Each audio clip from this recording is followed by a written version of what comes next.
Welcome to Between Two Psychs, a podcast where two psychologists and Board Approved Supervisors deep dive into many of the questions and challenges that provisional psychologists and early career therapists face in everyday practice, during training, throughout the internship, and beyond as they progress into working more independently.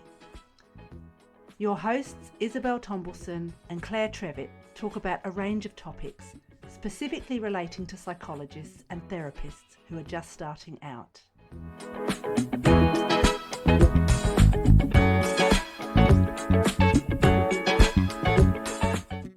Hi. Hello.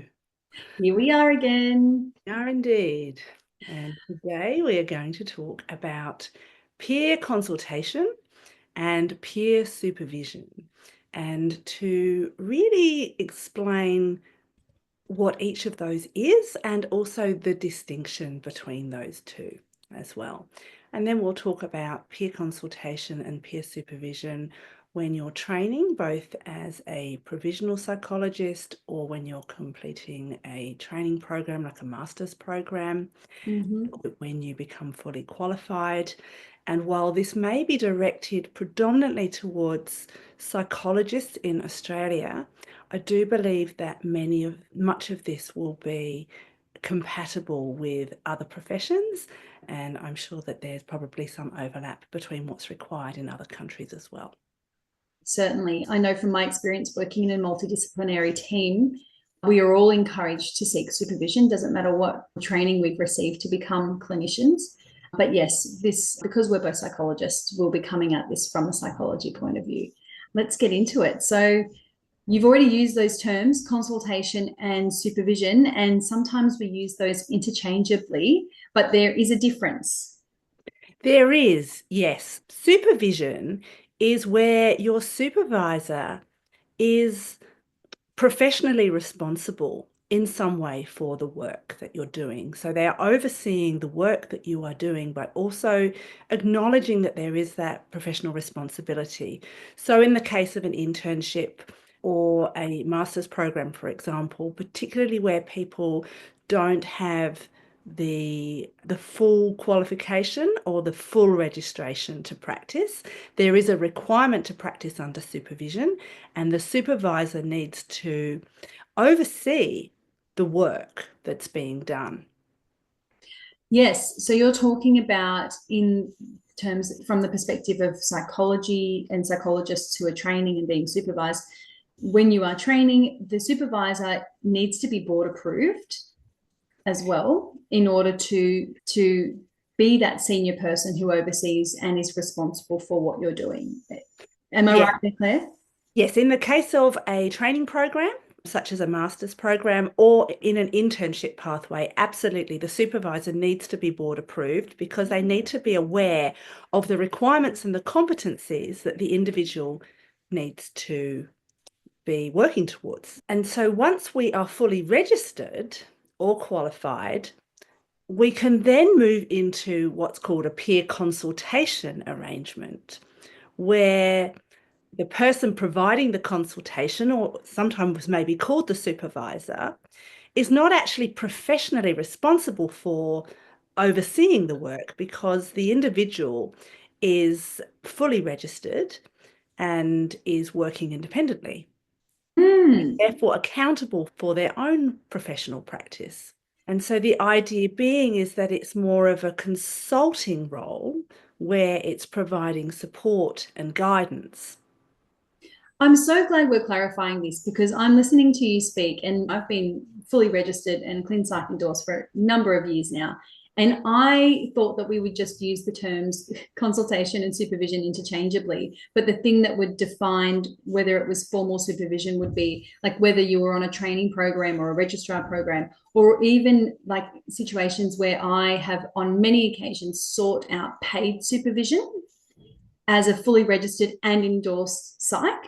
And I just would use that more formal term supervision in that situation. But I'm really happy to hear that even if I am a fully registered endorsed psychologist paying for supervision, that is is still a consultation experience, because the person who's providing me with that supervision isn't responsible for my practice professionally. Like, their registration's not on the line.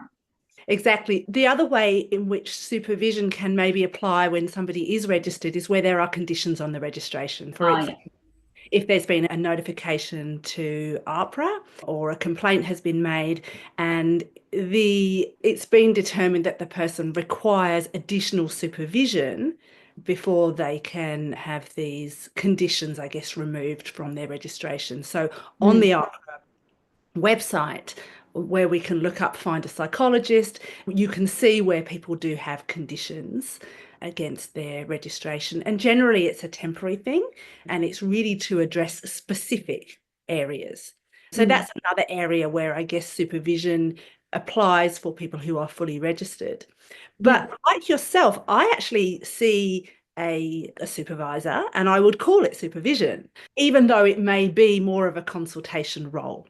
Yeah. And then I remember I was given that advice when I was going through the registrar program and going towards becoming, and even just becoming registered as a psych after I did my master's. The best advice I was given was, do not stop seeking supervision, even though you don't have to technically pay for supervision anymore, and you can seek peer consultation now and just do it with your peers in groups and things like that. It was emphasized to me the benefit of having that one-on-one time to continue to openly share and discuss and vulnerably discuss our cases with someone who is more experienced than us is so valuable. So I want to share that message with everyone today.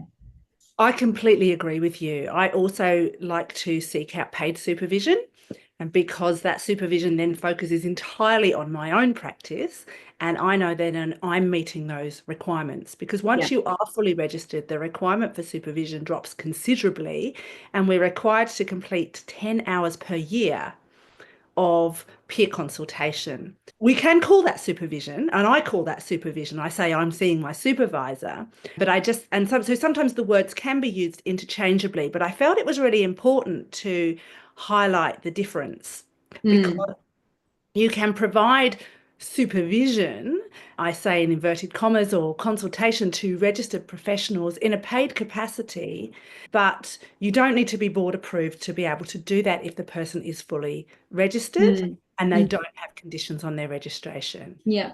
So that's a good distinction, but it would be unlikely, I could imagine, that we would seek out paid supervision from someone who isn't board approved. I think that would just naturally go together, I think, if someone was interested in doing that professionally. But the main thing for us in that note is that when you're registered, you can seek out peer consultation, and the people that you consult with don't have to be board approved. And would I go as far as being able to say that they could also be from other professional backgrounds as well, but working in the field? Yes, they can. So when I was completing my EMDR accreditation, I actually saw an EMDR consultant who was an accredited mental health social worker. And those hours were considered to be peer consultation hours. They directly related to my learning plan, and they directly related to me fulfilling a goal in learning a particular therapy. It just happened that the person was from a different profession. Absolutely.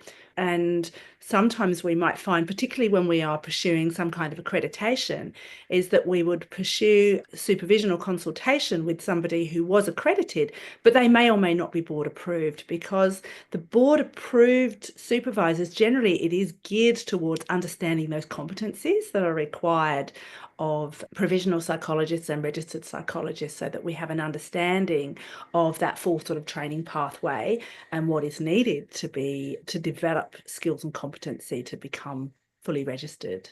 Lovely. On that note, if you are listening to this podcast and you're wondering, how do I know if someone's board approved? How do I find someone who's a board approved supervisor? There is a directory, isn't there? Yes, AHPRA's website has a directory, and I believe also the Australian Association of Psychologists Incorporated, and also the Australian Psychological Society, I believe, both of these would have capacity to search for people who were board approved supervisors. Mm. And sometimes you might find somebody through word of mouth. There are a lot of professional, like there are a lot of Facebook groups specifically for psychologists who might be seeking services or supervision. And so there are a lot of avenues that you can find people. But the APRA website is certainly where you might go initially if you just don't know where to look. And when you are in an unpaid peer supervision situation, just remembering like what part of that counts as supervision. Yeah, that's what I'm saying. Yeah. Right. Yeah. So we'll move now to a discussion about what counts as supervision or consultation when you're in a peer consultation or a group consultation supervision. So let's talk about what counts when you're participating in group supervision as a fully registered psychologist.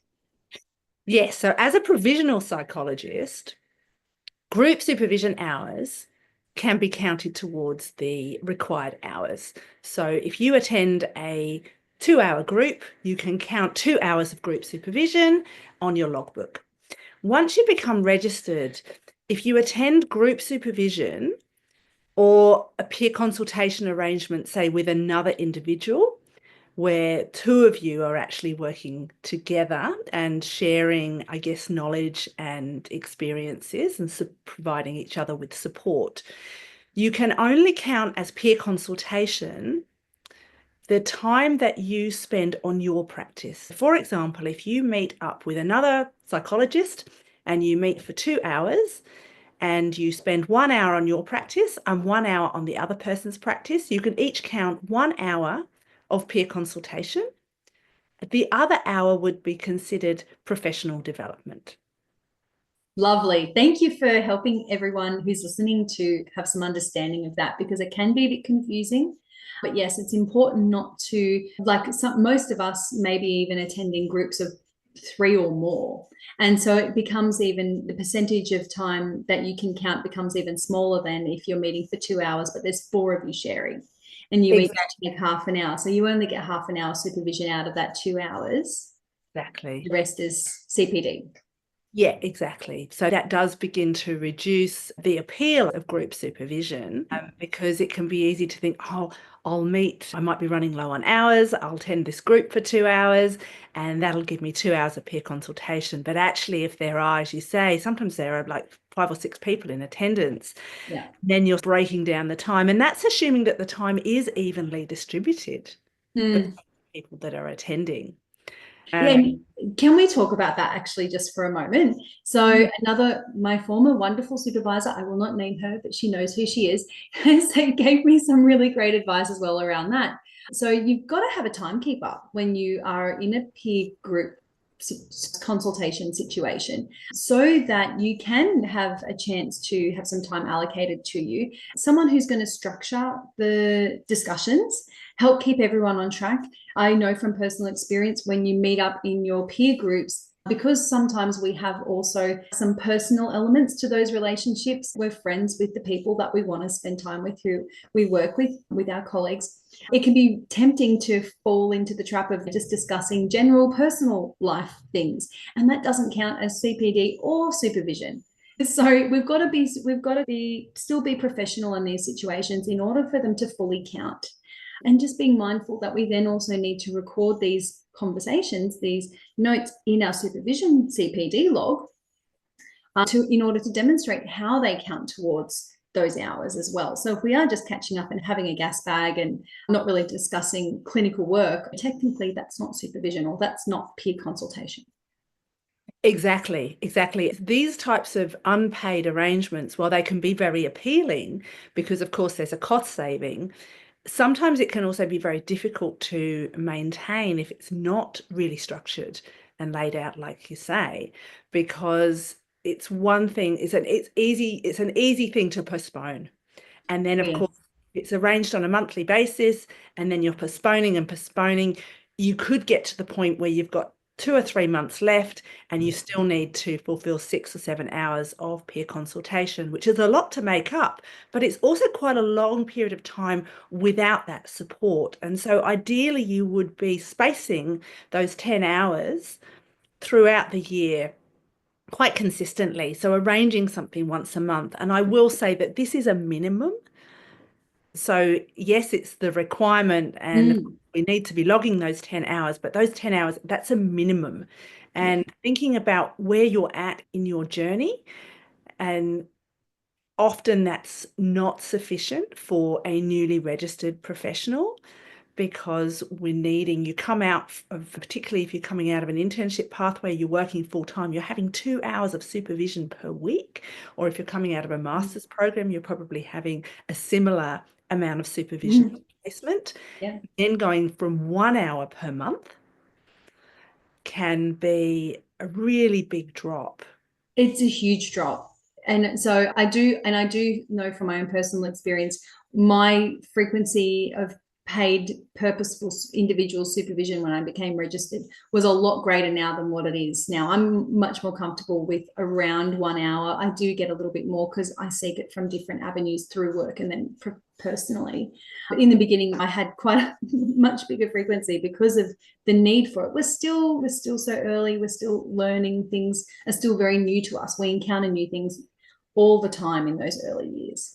We do. When I first started in private practice, independent private practice, I was seeing the supervisor weekly. And then I also attended a supervision group fortnightly. And I didn't have to worry about the group hours.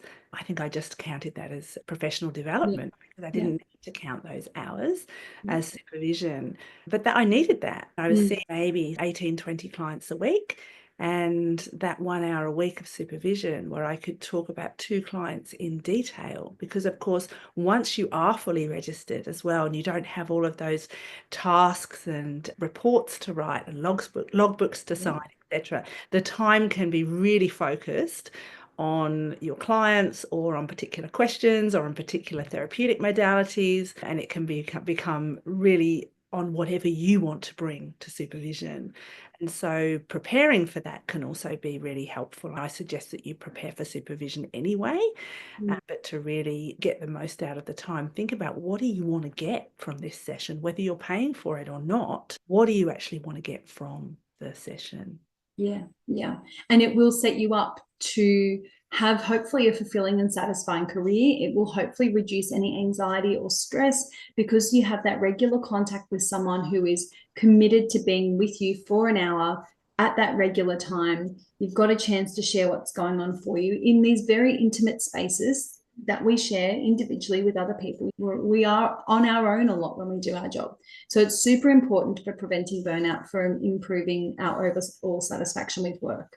If you're at all thinking about whether or not you need to seek out extra supervision when you're registered, take this as advice from 2 people who've gone through it ourselves, that it's the best thing that you can do if you really care about setting yourself up for a healthy, long career. Absolutely. And like yourself, I don't have the same frequency of supervision now that I used to, but I do have regular paid supervision. Yes. And I really do appreciate and value that. And it's just a non-negotiable. I'm in private practice. There's a cost involved, but it is tax deductible. And it's really a business expense. It's something that we can't. It's like insurance. Like you just have to do it. You don't have to, but we're encouraging you to think of it that way. Yeah, exactly. All right. Thank you. Thanks. I think that was a great episode. Hopefully everyone's found it really informative and encouraging, and also just help to clear things up about the difference between supervision and consultation. Yes, hopefully that has. We'll see you next time. We will. Yep. If you enjoyed this episode, please take a moment to leave us a 5-star rating. It really helps others find the show. And don't forget to follow us on Instagram at Between Two Psychs for more updates and resources. For more information and to explore everything we offer, head over to our website, betweentwopsychs.com.au.